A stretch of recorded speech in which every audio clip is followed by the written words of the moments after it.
ओम श्री विष्णुवे नमः। प्राचीन काल की बात है। त्रेतायुग में जब मर्यादा पुरुषोत्तम श्री राम वनवास कर रहे थे, तब माता सीता को रावण छल से हर ले गया। सीता वियोग में श्री राम अत्यंत व्याकुल थे।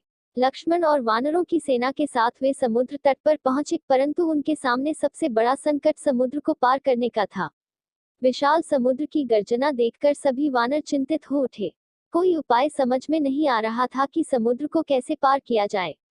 श्री राम ने 3 दिन तक समुद्र देव से प्रार्थना की, परंतु जब कोई उत्तर न मिला तो उन्होंने शस्त्र उठाने का निश्चय किया।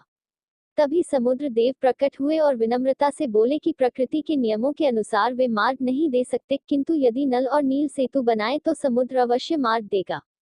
इसके बाद भी श्री राम के मन में युद्ध की सफलता को लेकर एक सूक्ष्म चिंता बनी रही। उसी समय देवर्षि नारद वहां पधारे। श्री राम ने उन्हें अपनी चिंता बताई। नारद मुनि ने कहा कि फाल्गुन मास के कृष्ण पक्ष की एकादशी विजया एकादशी कहलाती है। इस व्रत को करने से हर कार्य में विजय प्राप्त होती है और बड़े से बड़ा संकट भी दूर हो जाता है। नारद मुनि ने श्री राम को इस व्रत का विधि विधान और महात्म्य बताया। श्री राम ने लक्ष्मण सहित इस व्रत को करने का निश्चय किया। एकादशी के दिन प्रातः स्नान कर उन्होंने भगवान विष्णु का ध्यान किया। पूरे दिन उपवास रखा और मन को एकाग्र कर भक्ति में लीन रहे। द्वादशी के दिन विधिपूर्वक पूजन किया और ब्राह्मणों को भोजन कराया। श्री राम ने संकल्प लिया कि यह व्रत केवल विजय के लिए नहीं, बल्कि धर्म की स्थापना के लिए कर रहे हैं। विजया एकादशी व्रत के प्रभाव से श्री राम की सेना में अद्भुत उत्साह आ गया। वानरों के मन से भय समाप्त हो गया और सभी का आत्मविश्वास दृढ़ हो गया। नल नील द्वारा बनाया गया सेतु शीघ्र ही तैयार हो गया और श्री राम की सेना समुद्र पार कर लंका पहुंची। इसके बाद जो युद्ध हुआ, उसमें अंततः अधर्म पर धर्म की विजय हुई और रावण का वध हुआ। माता सीता की सकुशल वापसी हुई और श्री राम विजयी होकर लौटे। इसी कथा के साथ एक अन्य प्रसंग भी जुड़ा है। एक समय एक राजा था, जिसका नाम सुदर्शन था। वह पराक्रमी था, परंतु दुर्भाग्यवश उसे अपने पड़ोसी राज्य से पराजय का सामना करना पड़ा। युद्ध में हार के बाद उसका राज्य, धन और सम्मान सब छिन गया। वह अपनी रानी के साथ वन में रहने लगा। जीवन अत्यंत कष्ट में हो गया और निराशा उसके मन को घेरने लगी। एक दिन वन में भ्रमण करते हुए राजा सुदर्शन की भेंट एक तपस्वी ऋषि से हुई। राजा ने अपनी व्यथा सुनाई। ऋषि ने उसे विजया एकादशी व्रत का महत्व बताया और कहा कि यदि वह श्रद्धा और नियम से इस व्रत को करेगा, तो अवश्य ही अपने खोए हुए राज्य और सम्मान को पुनः प्राप्त करेगा। राजा ने ऋषि के चरणों में प्रणाम किया और व्रत करने का संकल्प लिया।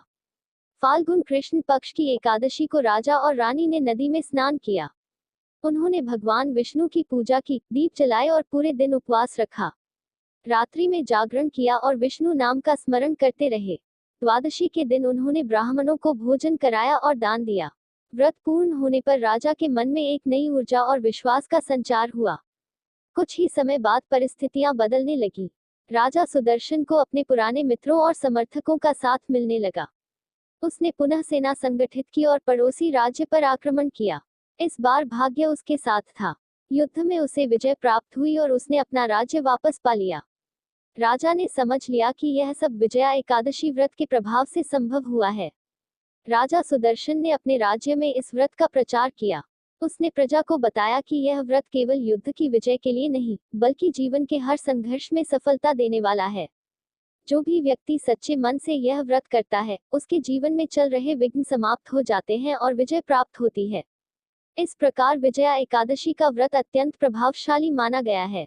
यह व्रत न केवल बाहरी शत्रुओं पर विजय दिलाता है, बल्कि मन के भीतर बसे भय, निराशा और अज्ञान पर भी विजय प्रदान करता है। भगवान विष्णु की कृपा से साधक के जीवन में धर्म, अर्थ, काम और मोक्ष चारों पुरुषार्थों की प्राप्ति होती है। जो भक्त श्रद्धा से इस कथा का श्रवण करता है या पाठ करता है, उसके सभी पाप नष्ट होते हैं। जीवन के कठिन से कठिन समय में भी उसे विजय का मार्ग दिखाई देता है। यही विजया एकादशी व्रत की महिमा है, जो युगों युगों से भक्तों को सफलता, साहस और विश्वास प्रदान करती आ रही है। ओम श्री विष्णुवे नमः।